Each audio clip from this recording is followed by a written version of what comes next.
গতরাতে কক্সবাজার সৈকতে খুন হয়েছেন খুলনা সিটি কর্পোরেশনের ৪ নম্বর ওয়ার্ডের সাবেক কাউন্সিলর গোলাম রব্বানী টিপু। খুলনা নগরীতে তার বাড়িতে রয়েছেন আমাদের প্রতিনিধি মোহাম্মদ অসীম, তার কাছ থেকে আরও বিস্তারিত জানবো। অসীম, গোলাম রব্বানী টিপুর মৃত্যু সম্পর্কে তার পরিবার কি বলছে, তারা কাউকে সন্দেহ করছেন কিনা, এবং এই হত্যাকাণ্ডকে ঘিরে আইন শৃঙ্খলা রক্ষাকারী বাহিনীর অবস্থান কি?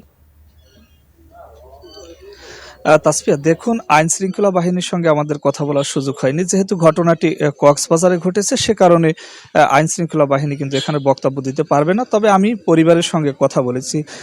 তার পরিবার যেমনটা বলছেন যে আসলে এই গোলাম রব্বানী টিপুর জনপ্রিয়তায় ঈর্ষায়িত হয়ে এই গোলাম রব্বানী টিপুকে হত্যা করা হয়েছে।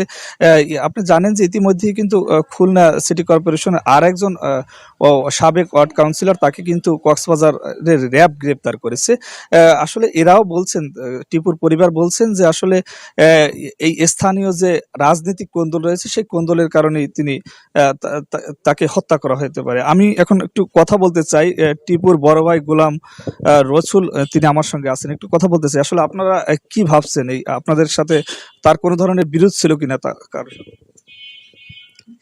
তার কক্সবাজার বা ওইদিকে কোনো শত্রু মিত্র বা কোনো বিরোধ কারোর সাথে কখনোই ছিল না। সে মাঝে মাঝে ওখানে বেড়াতে বা ব্যবসায়িক কাজে যেত।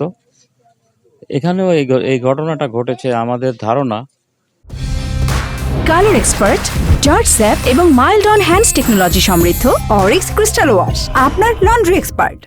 যে তার প্রতি ঈর্ষান্বিত হয়ে সে যে একজন জনপ্রিয় রাজনীতিবিদ বা কাউন্সিলর, এটার জন্য তার অনেক শত্রু, অনেকেই সে থাকলে অন্য কেউ কাউন্সিলর হতে পারবে না, এরকম শোনা লোকমুখে।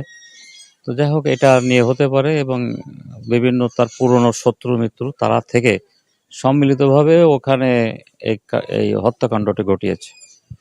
ধন্যবাদ। আসলে তাসফিয়া, আপনি যেমনটা শুনছিলেন, তার পরিবারও কিন্তু দাবি করছে যে আসলে খুলনার যে রাজনৈতিক কোন্দল রয়েছে, সেই কোন্দলের কারণেই কিন্তু তাকে মূলত হত্যা করা হতে পারে বলে তারা এখন পর্যন্ত ধারণা করছে। আমার কাছে সব মিলিয়ে এই ছিল তাসফিয়া, খুলনা থেকে যে কাউন্সিলর কক্সবাজারে হত্যা হয়েছে তার সর্বশেষ খবর।